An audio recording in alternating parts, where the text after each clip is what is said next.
When selling, buying or leasing, you need real support from a real professional who's willing to go that extra mile for you. The Real Estate Institute of Victoria ensures its members have access to the latest information and undertake professional development, giving them and you a leading edge. Don't risk your home to anyone but the experts. That's why you should always settle for more and use an REIV member.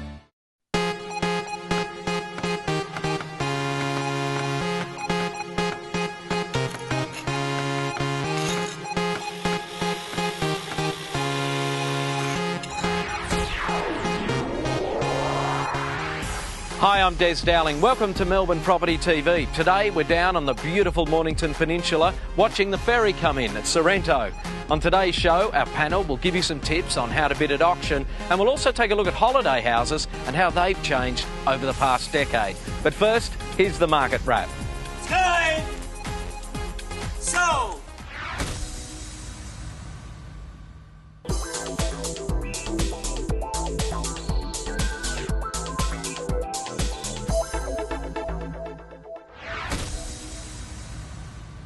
In 1803, 30 years before the founding of Melbourne, Sullivan Bay in Sorrento became the site of Victoria's first European settlement. Just 1.5 hours' drive south of Melbourne, Sorrento is renowned for its coastal seaside charm and ocean surf. Benison McKinnon's Emile Fowler. Okay, Emile, mid-800,000s is the median house price down here in Sorrento. What's that going to get you? They'll buy you a 3, possibly 4-bedroom home. In Sorrento, you find as you get closer to the front beaches or possibly the back beaches, it tends to creep up a little bit. But certainly, as a median price, you'll buy a 3-bedroom home, a couple of living areas, which is usually what our holiday makers down here are after. Something that can accommodate some friends and family. The peninsula's good, isn't it? It's got a wide range of prices, so the top end right through to still some bargains, I guess. Certainly does. You can buy a lovely weekender in Rye, somewhere between $400,000 and $500,000. As you get down towards Rosebud and possibly Dramana, that tends to come down a little bit further, possibly in the 300s even. You can buy yourself quite a nice, livable home. It's a good cross-section down here, isn't it? Certainly is, certainly is. As you get down to where we are now, the pointy end, certainly you can buy properties from probably $600,000 up to $8 million. But the further away from Sorrento and Portsea you get, the more affordable it gets. Okay, what would you say to people thinking of moving down here? Great place to live. Clean beaches, wineries, Red Hill, right down to Portsea. Lovely place to be, and still within a short commute to Melbourne. So best of both worlds. Live on the coast in the country, and being able to get to a great city of Melbourne within 45 minutes. I think it ticks a lot of boxes for a lot of people. Whether you're a retiree or a family, it's a great place to live. One of the many great tourist attractions down here at Sorrento is that you can actually go swimming with seals and dolphins. Tori, your company leads the charge down here out into the bay. What do people make of swimming with dolphins and seals? It's tremendously tropical by the sound of it. Oh, it is tropical in Melbourne down here. No, it's a great experience. We're out for 3 hours. We cover southern Port Phillip Bay and we see some of the most amazing sights, marine parks, Australian fur seals and the resident dolphins here in Port Phillip Bay. So what do people do? Don the wetsuits, or they just go in the Speedos? Or They do. They bring their bathers and a towel, and we supply all the snorkelling equipment and a wetsuit, and we go out, snorkel at 3 locations and spend as much time as we can with the animals. Do you get many Melburnians coming down, or is it all just interstate? No, we do. We get about 70% of our market is from Melbourne. Oh wow, so people are aware you're down here. Yeah, they are. Come down for a weekend. I believe you guys may have picked up a little award recently. We did. We won the State Ecotourism Award for 2011. Woo. So that's exciting. Now we're off to the National Awards in Cairns.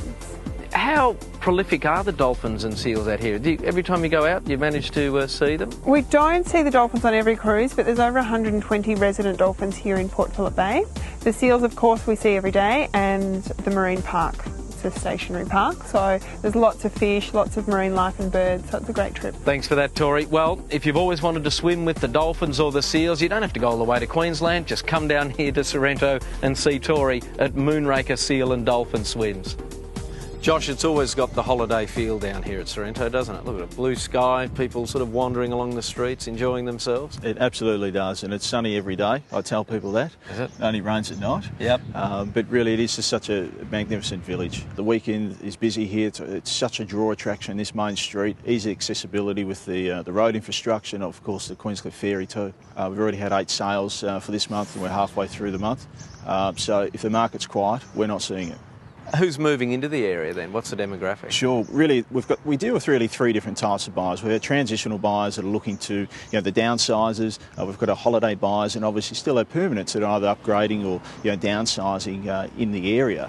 But certainly over the years, or since I've grown up here, it's obviously changed a lot. But more with the downsizers coming from the city, maybe picking up the property now with a view to retire in 2 to 5 years, and that really is a big part of our buyers here. And obviously Fletchers are well established. This is a magnificent, this must be one of the original properties, is it? It is. It was built in 1905 circa, originally a B&B back in the original days. Very lucky to get this building, but it really is what Sorrento is all about. And the market, looking forward, what are you thinking? We're coming into summer, which create a bit of a frenzy in summer. People come down here, fall in love with the place and want to buy something. Look, they do. Really, since Grand Final Day, once Grand Final Day is out of the way, Melbourne Cup, from that time forward, it's busy down with people looking to acquire a holiday house, settle before Christmas, get into the property and enjoy the summer down this way. One summer, it's just almost surprising the peninsula doesn't just break off. It's that many people down here. And that inquiry will come for that lifestyle buyer looking around, and our transactions will generally come towards the later part of January. Good on you, Josh. Thanks for that. Apparently only rains here at night and the peninsula's about to break off. There's so many people down here. I like your lines, Josh. Good. Get down to Sorrento if you want some sunshine or if you're looking for that great holiday destination. This is a brand new home in Sorrento, and it's for sale and open for inspection through Fletcher's Real Estate. Obviously out here is probably the highlight of the house. Absolutely. This really is the hub of the property. The whole house is really designed to open out to here, classic indoor-outdoor living, really exemplifying the Sorrento lifestyle, which this area is about, the coastal living. The sun's always shining here as well. Yeah, a lot of places have their balcony or their veranda, but this really is enclosed. You could be out here and it could be very average weather. And that was really one of the focal points here, to at least keep 50% of the area or thereabouts undercover, so you have got that use throughout the different seasons of the year down here. And the real one point as well is that it doesn't matter if you're entertaining or preparing for dinner there, the kids can be in the pool, in the bedroom, you can see what's happening out here from every aspect of this whole downstairs living area.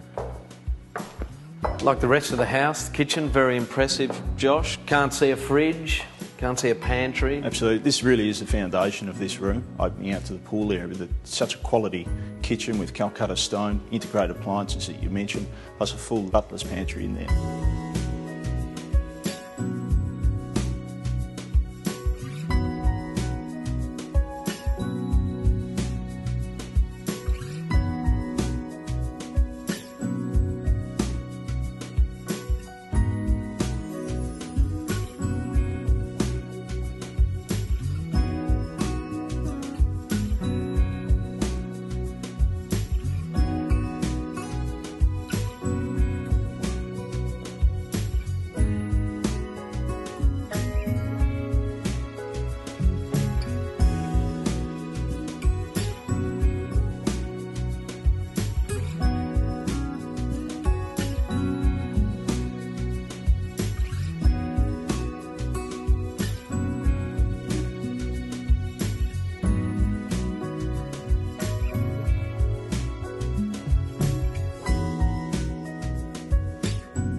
Well, Josh, it's definitely a high-end property for people looking around, but if you do want something of this size and grandeur, it'd be well worth taking a look. Absolutely, you summed it up very well. This is a really unique, classic coastal property, just offering a fantastic lifestyle.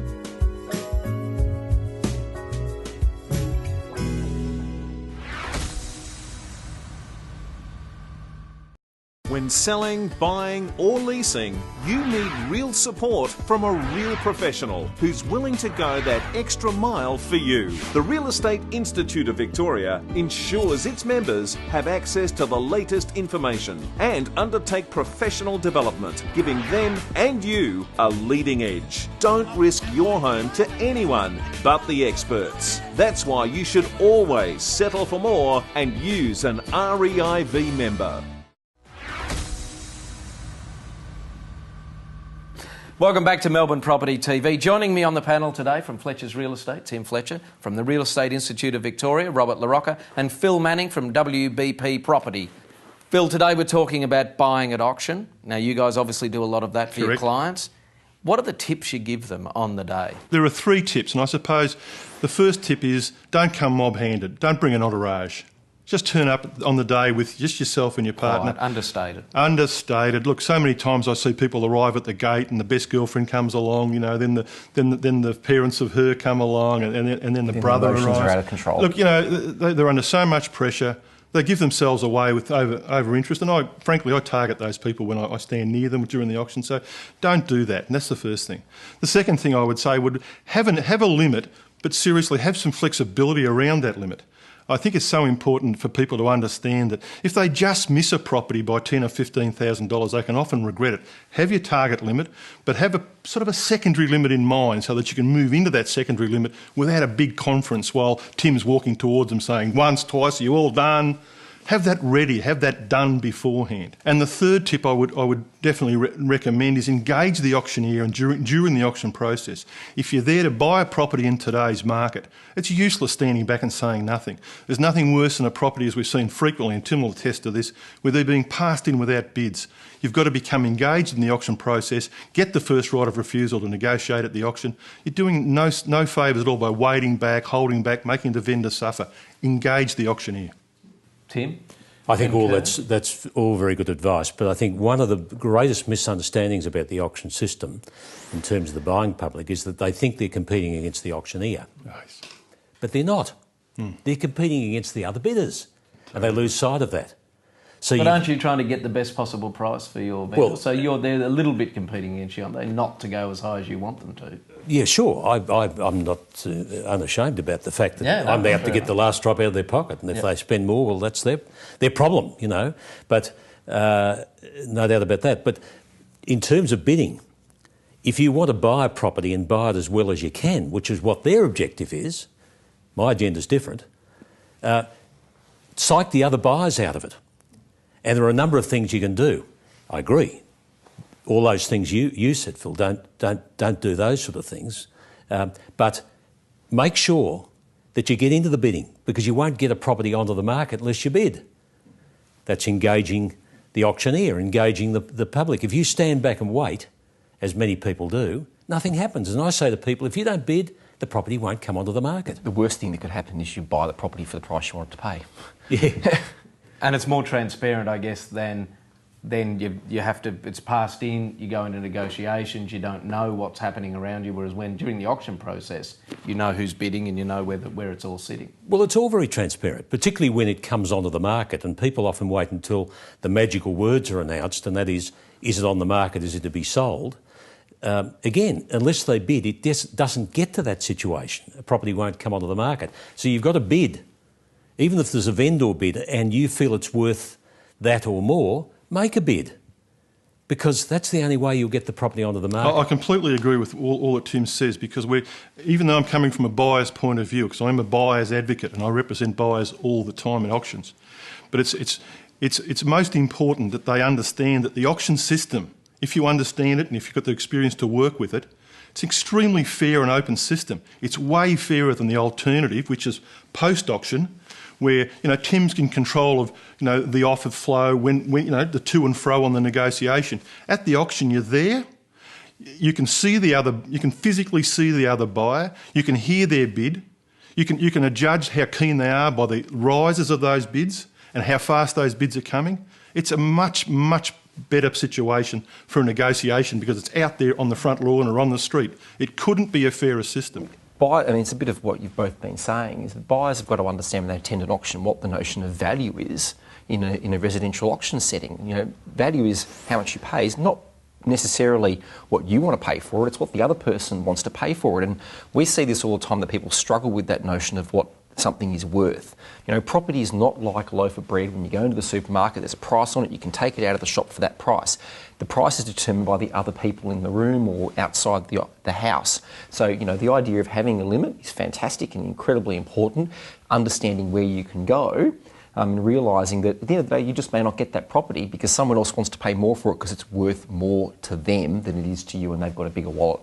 Tell us, after something's passed in, one bit of advice we've heard during Melbourne Property TV this year is don't go inside, because Tim will immediately want to usher you inside. Absolutely. Take you in. And that's Tim's job. Tim's job is to then have the negotiation to favour the vendor as much as he possibly can. So you say stay outside? I say stay outside and take a little bit of time, catch your breath, watch the other buyers. You've identified the other buyers because they physically stood there and thrown their arm and called out a number. Watch them. Watch whether they leave. That puts you out of your comfort zone a bit, does it? If they say, we'll stay out here, thanks, and see who's around and see who's hung around, have a look. And look, I know it puts it outside their comfort zone, but yeah, we prefer to have them inside. But look, I understand where you're coming from. And this is the point about it. Everyone has an agenda. The buyer's agent's acting for the buyer, we're acting for the seller. It's as simple as that. You know, as we've been chatting here, one little tip that I think is very important in all of this, so many people who go to an auction, stand next to their spouse or their friend or whoever they're buying the property with, and they'll start to waver towards the end. And that's the worst thing they can do, because they're signalling to other people they're finished. And I see that so often. Yeah, I couldn't agree more. And that's why I said at the start, have a sort of a secondary fallback position so you can seamlessly fall into that, even when it takes you to your absolute limit. Don't have a conference. Even get more aggressive and more forward when you get into that area. So often I've seen people buy properties just a little bit above, or I've bought properties just a little bit above people's comfort zones. And it's very important, and they've been delighted with the results at the end of the day. But don't get super aggressive, because if you do that, it can be counterproductive, I think. And people will say, I'm not going to put up with that person, I'll beat them. They don't like them.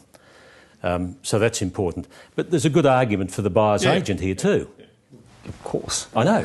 and seriously... I mean, there's been a large growth in buyer's agents over the last 10 years. And we've, you know, so many more of them members of the REIV now, and it's a very competitive area, and that's a good thing for buyers, really. They've got that option. They made your life tougher?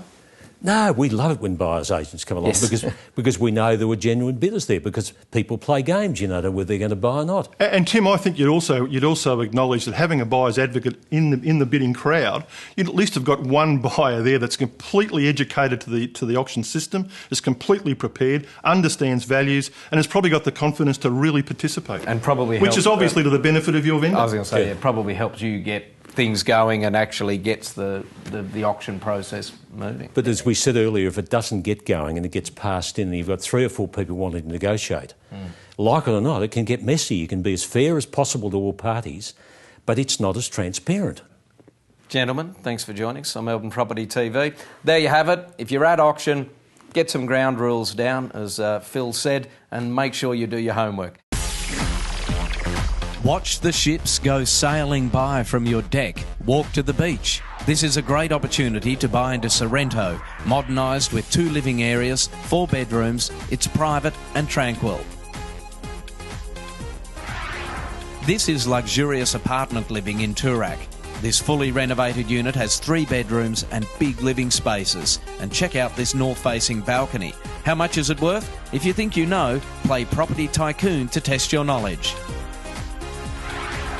Here's a great Californian bungalow in Surrey Hills. This house has been reblocked and rewired. It's got 4 bedrooms, the master with an ensuite, and each bedroom and living area has its own split system air conditioning. There's a modern kitchen, and the informal living area opens to a north-facing deck. It's close to shops and transport, and it's also got solar power electricity and hot water. To check out these properties and more, go to our website melbournepropertytv.com. When selling, buying or leasing, you need real support from a real professional who's willing to go that extra mile for you. The Real Estate Institute of Victoria ensures its members have access to the latest information and undertake professional development, giving them and you a leading edge. Don't risk your home to anyone but the experts. That's why you should always settle for more and use an REIV member.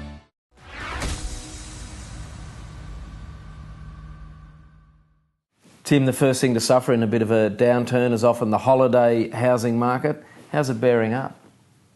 Look, it's a tougher market at the moment, which you'd expect it to be, but it's not like the old days, and I'm going back a number of years when I call it the old days, when people just bought a holiday home. And these days it's changed for a lot of people, not everyone, whereby they've got a place which they call an alternative place to go to. They might spend a few days. They might even commute. And given the access and the freeways and the improving transport, that's happening a lot, particularly East Link. And if you go down the Bellarine Peninsula, you've got the Geelong Road, and of course you've got the extension there down to the Surf Coast. All that changes the emphasis on holiday homes. There's a syndrome, isn't there, with amongst people who holiday every year down the coast. They rent somewhere and then go, gee, we love this. We should buy something down here. And then is that a trap that people fall into? What planning can they do before they do that? Look, I don't think it's a trap. I mean, I think the idea, as you've suggested, of leasing a property first just to get a feel for the area is a good idea. And sure, a lot of people do buy in the holiday period, and that period coming up there around Christmas time is when you do see the spontaneous buyer. And clearly they're people who have no intention of buying but fall in love, or the kids love it and they see something and off they go. Before you know it, they're writing a big cheque out. But it is important, I think, to get a feel for the area.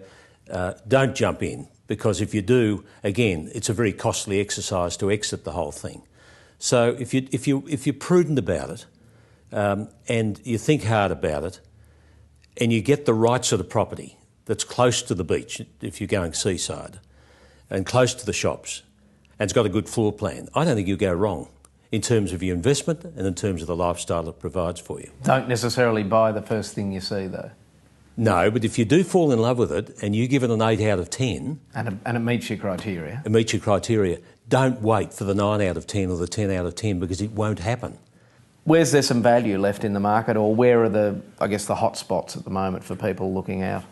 I think broadly the Mornington Peninsula's pretty hot, but there are pockets where you get a lot more housing and many more choices. So that's good when you're buying, but you've got to remember when you're selling, there'll be more properties on the market, so you mightn't get the capital growth you would otherwise. So if you pick pockets and little areas along that peninsula, as you get down towards Portsea and Sorrento, where they're really tightly held, they're worth getting into. And if the more affordable areas, if you come back through Rye and Blairgowrie and those sort of areas, if you head down the Bellarine Peninsula, there are some large towns. Now, that's fine if you want to be in a large town, but if you get into an exclusive little pocket like Lonsdale or Queenscliff, or across towards Indented Head, I think that's a secret that's to be discovered. Around Indented Head, Port Arlington, those areas with views over the water, you can see back to the city. I think they're fabulous areas and they're untapped. Thanks very much, Tim. Well, there you have it. Some great advice if you're in the market for a holiday home this summer. Owner building. What you need to know about being an owner builder, whether it's building a home or an extension or a garage. The first thing you need is a certificate of consent to be an owner builder from the Building Practitioners Board. That information's on the Building Commission website, but there's responsibilities when you're becoming an owner builder, when you're making that decision. You take on all the liability and the responsibility of a normal builder that does that work. So do you have the time? Do you have the expertise, the knowledge to undertake that work? Some of the work you might like to do yourself, which is fine, or you might want to employ contractors to do that work for you. And you need to ensure, if you're going to engage contractors, that those people are actually registered and have the relevant insurance. And then what insurance do you need as an owner builder? Theft, fire, those sorts of things are considerations for you at the time. Watch the ships go sailing by from your deck. Walk to the beach. This is a great opportunity to buy into Sorrento, modernised with 2 living areas, 4 bedrooms. It's private and tranquil. This is luxurious apartment living in Toorak. This fully renovated unit has 3 bedrooms and big living spaces. And check out this north-facing balcony. How much is it worth? If you think you know, play Property Tycoon to test your knowledge. Here's a great Californian bungalow in Surrey Hills. This house has been reblocked and rewired. It's got 4 bedrooms, the master with an ensuite, and each bedroom and living area has its own split system air conditioning. There's a modern kitchen, and the informal living area opens to a north-facing deck. It's close to shops and transport, and it's also got solar power electricity and hot water. To check out these properties and more, go to our website melbournepropertytv.com. Well, that's it for the show this week. Join us next week for our last episode of the series, when our industry experts will tell us where they think the market's heading in 2012, and we'll have some great safety tips on swimming pools and decking. Until then, I'm Des Dowling. Good night.